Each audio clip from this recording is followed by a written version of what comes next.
Hi, my name is Nick Kiwanuka and I'm a junior at the University of Maryland studying mechanical engineering. And today I'm here to talk about my ENME351 project. So, this project is a remote control car and comes with a controller and obviously the car. So, with the controller, we have a potentiometer to control the different speeds of the car, a photoresistor that serves as an emergency brake, and what's called a transceiver module, and this basically sends the information from the controller to the car so the car knows what to do. When we get to the car, we have a battery pack to control the motors so that the Arduino isn't fried because the motor is taking a lot of current. A second battery pack, and this battery pack is to power the Arduino since it can't be controlled by the computer. And another transceiver module, we call this one the receiver, and obviously this one is the transmitter. And this receives the information and sends it to the motor so they know what to do. So the form motors are servo motors, and they're continuous servo motors.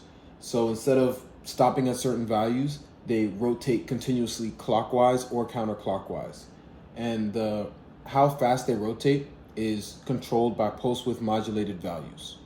Moving over to the code, I have code on the transmitter side. So the first transceiver on the controller, and this basically reads in the potentiometer and photoresistor values and also sends them to the serial monitor so that they can be sent over to processing. And I have another batch of Arduino code for the receiver, and this basically receives the potentiometer and photoresistor values, as well as fleshes out the pulse width modulation needed for the motors.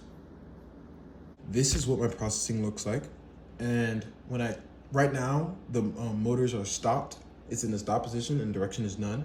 When I turn it forwards, I have a few different speeds of forwards. So it's slow, medium, and then fast. And I have a special message that says, "Ka-chow, you are moving fast." Now, the same thing happens in the reverse. I can go back to first, stopped, right? And then I can go to slow backwards, medium backwards, and fast backwards. And I get the same ka-chow message. Now, a special thing, like I said before, is that when I press the photoresistor, I'll press it right now. Basically, this is an emergency brake that says, basically, stop what you're doing and just stop the car. And it says stop because it's an emergency brake. And this brake works at basically any position. As you can see, it's working at the fastest position backwards. I can show it working at the fastest position forwards as well. And then it also works at a medium or slow position. So let's just say it's a little slower, right? Bam, it still works there too. So this is my project. Thank you guys for tuning in, and enjoy a video of me driving the car around.